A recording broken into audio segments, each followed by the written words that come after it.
Welcome, everybody, to another episode of Weird Wednesday on BaloneyBrain.com.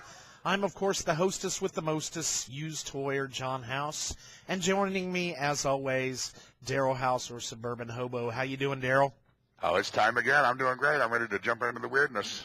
Did you have a nice Labor Day weekend? You know what? I had a barbecue down by the pool with some close friends. Took my guitar down, played a little music, drank a little beer, had some Cape Codders, burgers. And it was a great day. Awesome. And hot down here. It was like, 95 at least. It was hot. What do you have for listen, us? I got some stuff today. I love this, because I love when cops go bad. Nothing like cracking open a brew and falling asleep at the wheel of your patrol car. That's apparently why California State Parks Ranger Tyson Young was found dozing in his parked vehicle August 15th in Northern California. Officials say a passerby, who's staying anonymous, believe it or not, found him passed out and intoxicated in Humboldt Redwood State Park. Afraid Young was injured, the passerby called out to him and banged the hood of his car, but no luck. I shook him really hard, said the man, and then I saw the beer between his legs. So the guy calls 911, snaps the ranger's photo while waiting. Young came to and drove off, but the California Highway Patrol soon pulled him over. He displayed objective symptoms of intoxication and was detained for a DUI investigation. Young was arrested for DUI, put on administrative leave during the investigation. We do not tolerate the use of alcohol in the workplace, said a state park spokesperson. We take matters like this very seriously. Young was the supervising ranger for 2 state parks. That is awesome. That is flipping awesome. Hey, when you go to a state park, I think we crack open a beer. Why not? Yeah, but I'm not the guy in charge. Hey, Mr. Ranger, sir, you got a Budweiser for me. Hey, boo-boo. All right. Well, you remember my story last week about the guy that phoned in or texted in his own kidnapping so that he could stay out partying with friends. For the girlfriend, yeah. Well, and in Florida, Jackson County Sheriff's Office responded last Sunday after reports that 3 people were screaming out of a home claiming to have been taken hostage.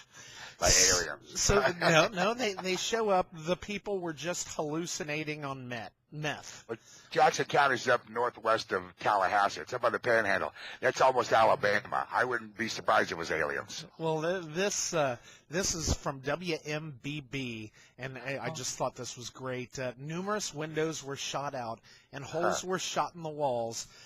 They completely removed a large rear window from the house on the 2nd floor and threw a bathroom sink at the imaginary attackers. Chunks of sheetrock, wood, firearms parts, and anything they could tear out of the residence was thrown outside, including the toilet, which was ripped from the floor. So, yeah, when you're going to party, party to the point where you see imaginary kidnappers. I want to party with you dudes. Wow. I tell you what, I like this one a lot, too. A Colorado mom. I mean, it's hard to pick on Colorado moms. But she was impaled through the buttocks by a metal pole from a guardrail after she crashed her vehicle while sending a text message, I saw this on the news, and the video is horrific. Well, it was reported that Christina Johns had just dropped her daughter off at school in Elizabeth, Colorado Wednesday morning when she realized she was running late. She did a voice text, then looked down for a split second to verify it, but in that instant, her truck plowed into a guardrail. A pole from the guardrail, this hurts.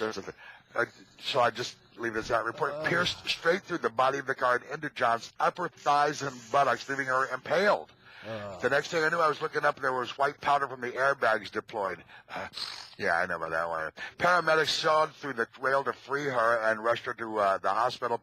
She went into surgery, lost count of the stitches after 40. They stitched me up inside, too. I'm truly a miracle. Yeah, you're a miracle. They said if it got a little bit the other way, she would have probably just bled out. So she hopes her story will serve as a warning to others not to text and drive. It's devastating to know that I could have prevented it to begin with. And I just hope my story helps to save the lives of others. Don't text and drive. So, Mom, maybe lesson well learned. Yes. All right, well, this time of year up in Ohio, we've got fresh tomatoes everywhere. And so like Saturday, I cooked up bacon, lettuce, and tomato sandwiches. Anyway, Camille Crispy on trial for allegedly setting fire to ex-home with bacon. Yes, she started a fire with bacon, and her name is Crispy. So, Crispy Bacon, a Utah woman accused of using a pound of bacon to start a fire in her ex-boyfriend's house, will stand trial on arson charges. Police say Camille Crispy, 32, texted her former flame, where she left bacon over a lit burner.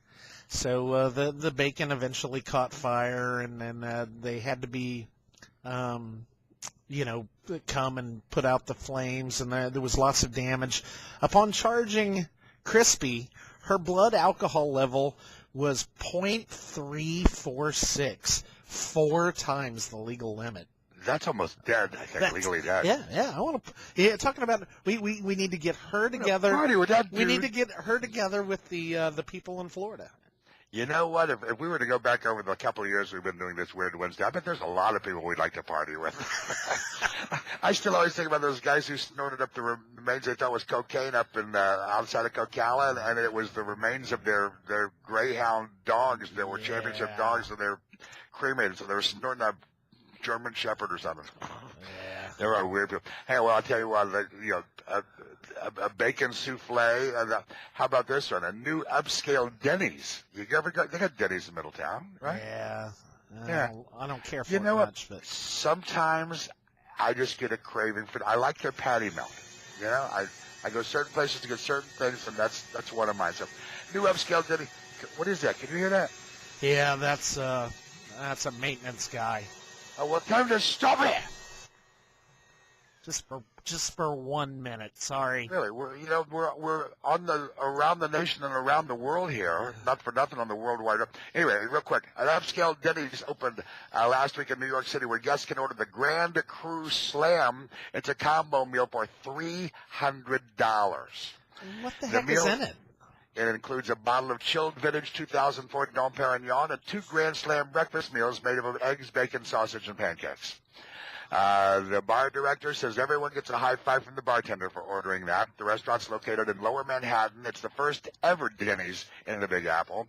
There weren't any in the city, so we figured why not, said the franchisee.